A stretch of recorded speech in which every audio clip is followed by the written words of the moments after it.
ating bagsak ngayon'y itinayo, pinaging mapalad ng agape mo.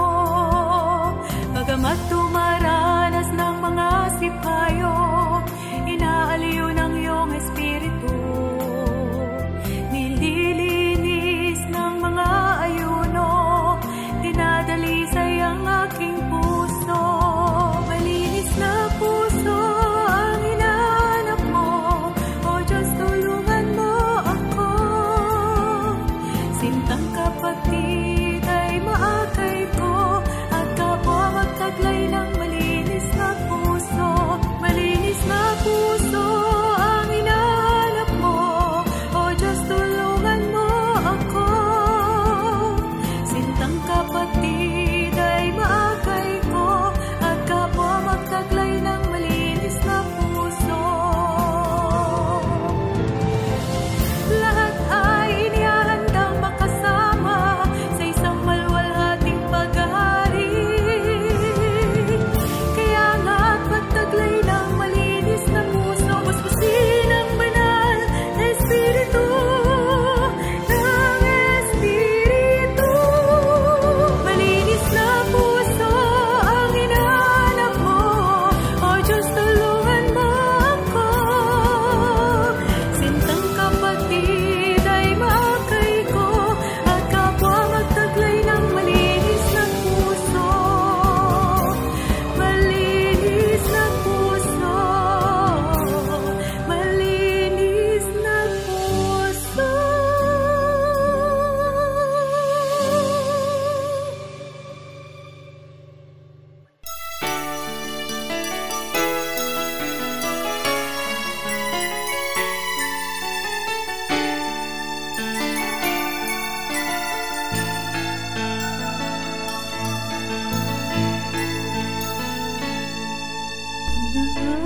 Ang panahon, lipas ng pagdurusa, maging ang kaluluwa sa layaw ay gumanda. Ngunit naawa sa atin ng Ama, ngayon'y kabahagi na sa kabanal-banalan niya. Dinalisay ng alabok na ginto, inunos ng mga pagsubok. Ngunit sa dala puso'y laging nakatayo, paninindigan ay hindi naging liko. Agape ang nagturo, pagpapakabanalan sa pagpapakasaktan.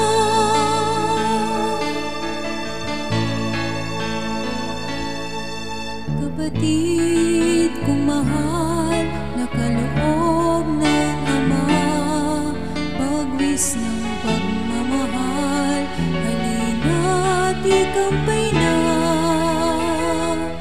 Yaman ng kaluluwa, sa langit ay silid na, ang tanging susi ay ating pusong saktan. Dinalisay ng alabok na ginto, inunos ng mga pagsubok. Ngunit sa dala puso'y laging nakatayo, paninindigan ay hindi naging liko. Agape ang nagturo, pagpapakabanalan sa pagpapakasaktan. Kapatid, alam mo ba ang iyong tinutungan? Kasuri mo na ba ang laman ng iyong puso? Kaigling panahon, ngayon na ang hamon, magbanal, magpakasaktan. Minalisay ng alabok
Agaping nagturo, nagpapakabanat sa magpapakasaktan.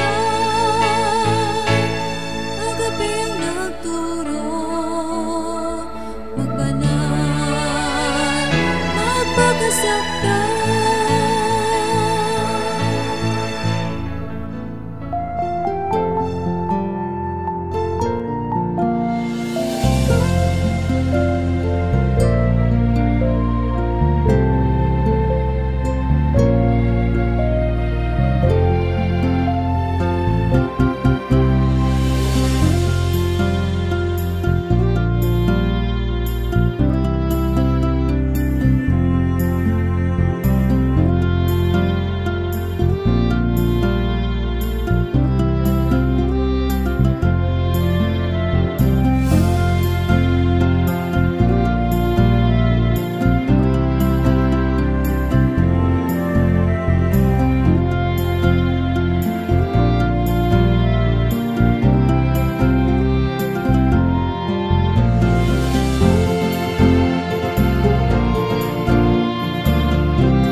Ika-36 na araw ng ayuno ng Bansang Banal.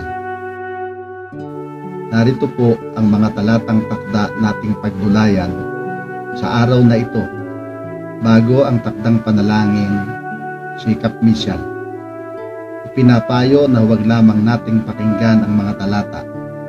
Sa halip ay buksan natin ang ating sariling Biblia at pagdulayan ang mga talatang nasusulat sa Aklat ng Mga Awit, Kapitulo 65, versikulo 1 hanggang 13. Ang kapurihan ay naghihintay sa iyo, O Diyos, sa Sion, at sa iyo'y maisasagawa ang panata. O ikaw na dumidinig ng dalangin, sa iyo'y paroroon ang lahat ng laman. Mga kasamaan ay nangananaig laban sa akin. Tungkol sa aming pagsalangsang ay lilinisin mo. Mapalad ang tao na iyong pinipili at pinalalapit mo sa iyo, upang siya'y makatahan sa iyong mga looban. Kami ay mga sisiyahan sa kabutihan ng iyong bahay, ng iyong banal na templo. Sasagutin mo kami sa katwiran sa pamamagitan ng mga kakilakilabot na bagay.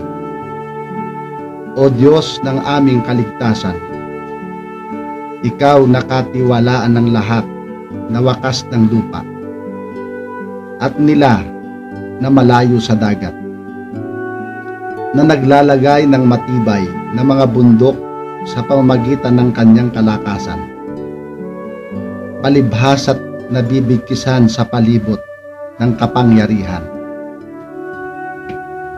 na nagpapatigil ng hugong ng mga dagat, ng hugong ng kanilang mga alon, at ng kaingay ng mga bayan. Sila naman na nagsisitahan sa mga pinakadulong bahagi ay nangatatakot sa iyong mga tanda.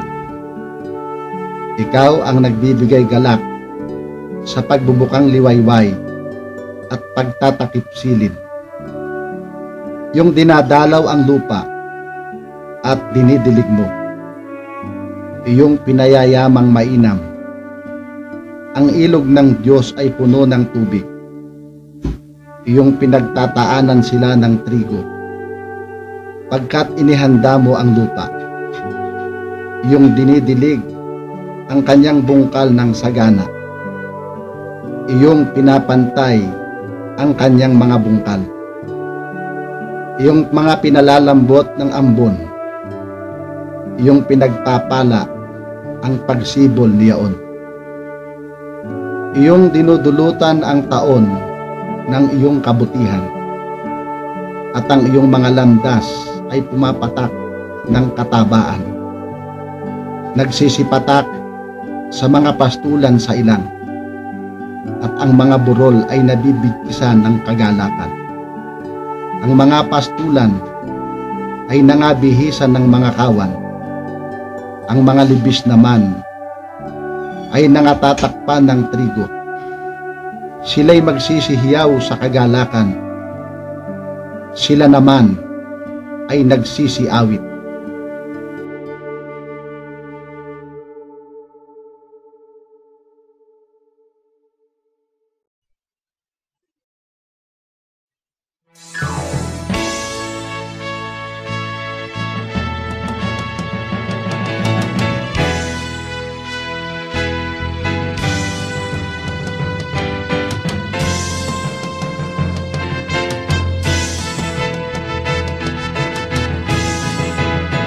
Ang manalangin, o tao, gawain, buhay at yamang Kristiyano.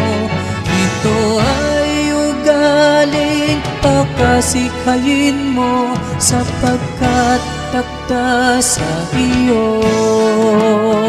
Pagtapatan, kasakdalan ay matamo.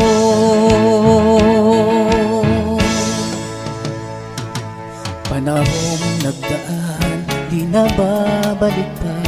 Panahong narito, wag nang maaksaya. Ang pagkakataong hindi ginawa, katumbas sa yamang nauwi sa bulan. Panahon ay ginto at kakaunti na sa iwi mong puso, ngayo'y nagbabadya.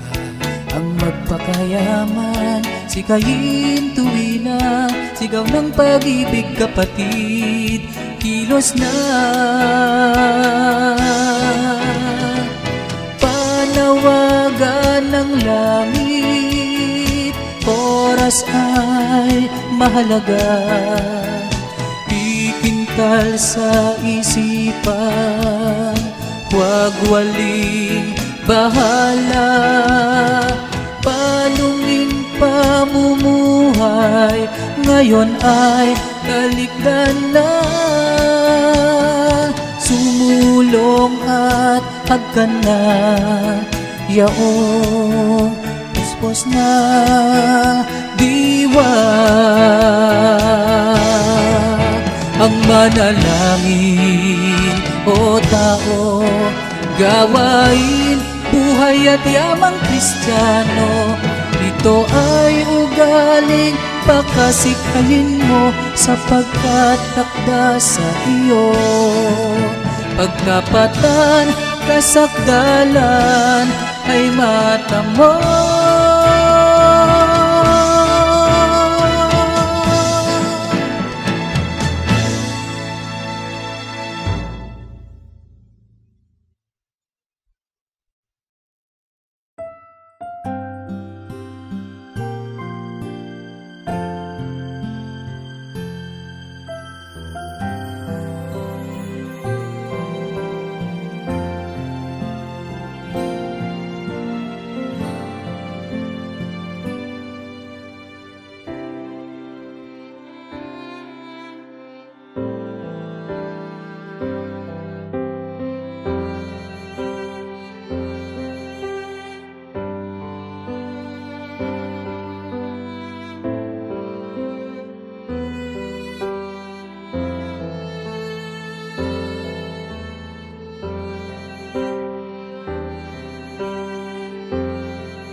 ang 10 gabay ng sikap upang maging sakdal. Sa pangalan ng kataas-taasang Diyos na Ama at Hari natin, sa pamamagitan ng Inang Iglesia na kabanal-banalan, ako na inyong kapatid na Hiel na isang alipin ng Panginoon at itinalagang lingkod ninyo ay bumabati ng kapayapaan. Minamahal na mga banal na kapatid, karangalan ko na mapaglingkuran kayo.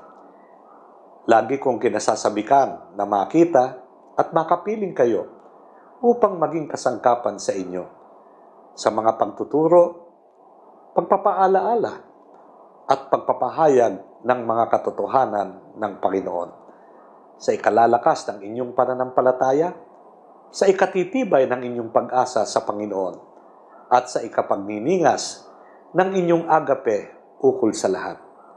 Dahil sa paghahangad na makapaglingkod sa inyo, isang gawa ng sikap at pagmamahal ang sa inyo ay inihahatid.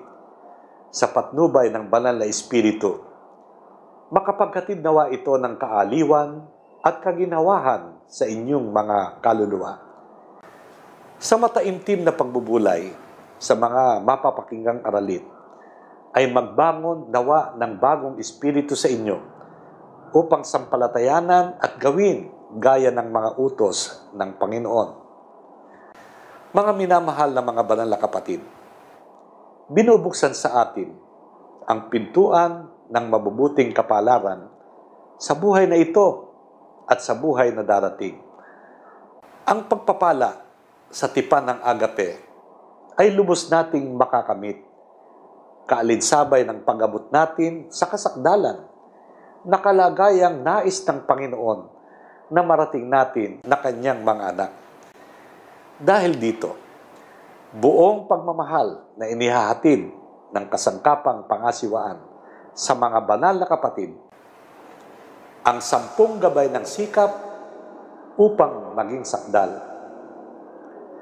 Sa pagbubulay sa kredo ng Kristiyano, ay ating isinasapuso ang pinakamimithing maging ating larawan at ating sinasabing, ako ay Kristiyano. Ako'y handog sa kataas-taasang Diyos. Isang ilaw nitong sanlibutan, ako ay may kapuri-puring pag-uugali. Para sa ikaluluwalhati ng aking inang iglesia, ang kabanal-banalan, at sa ikalulugod ng aking amang Diyos, ang kataas-taasan, nagpipilit na maging ganap, may gabay ng sikap upang maging sakdal.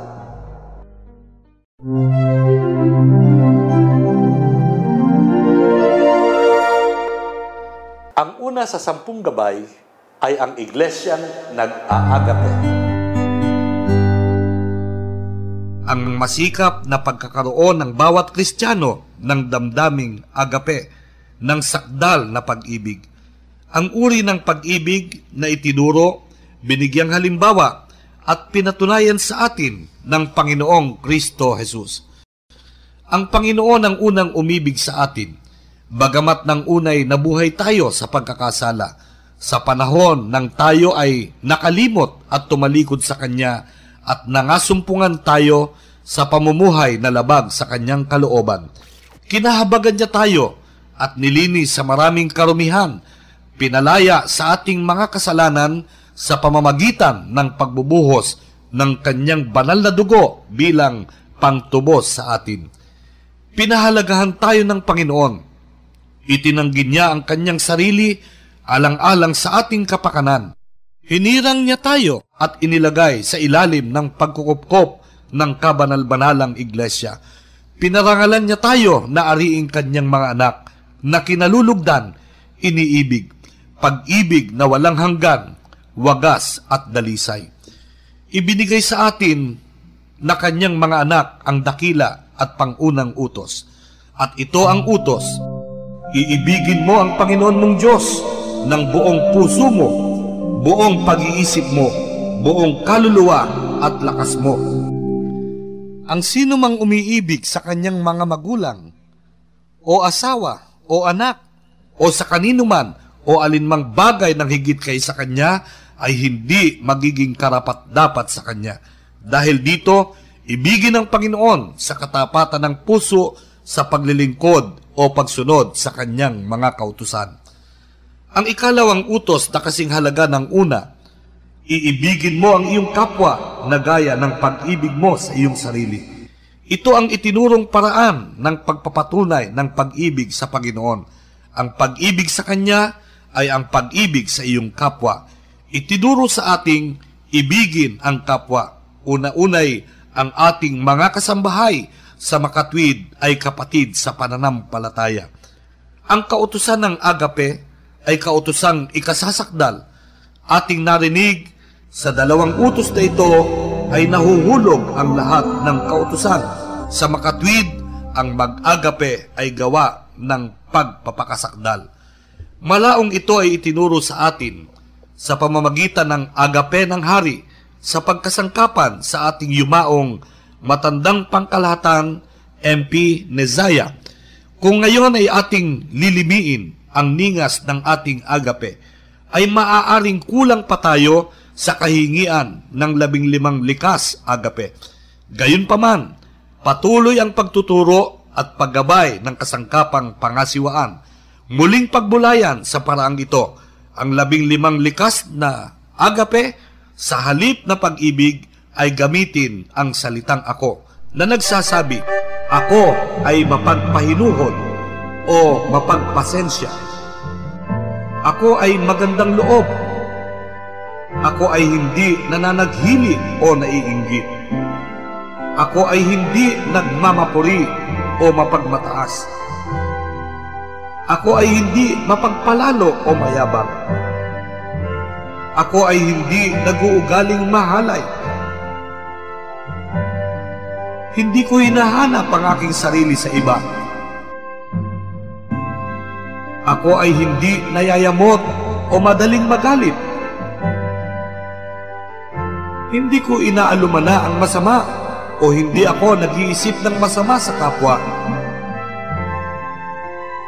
Hindi ako nagagalak o nakikigalak ni nakikisama sa kalikuan o sa kasamaan.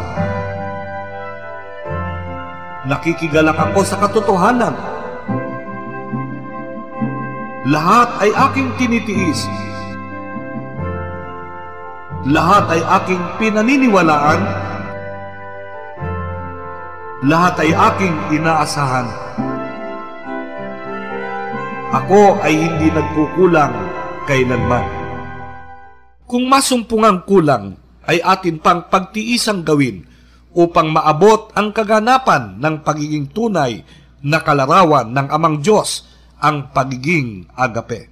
Ang damdaming agape nawa ang ipadama sa kapwa ng bawat Kristiyano, lalong-lalo na sa kapatid sa iglesia. Ito ang tipang ng pagkakapatiran na dapat itaguyod ng lahat ng mga banal.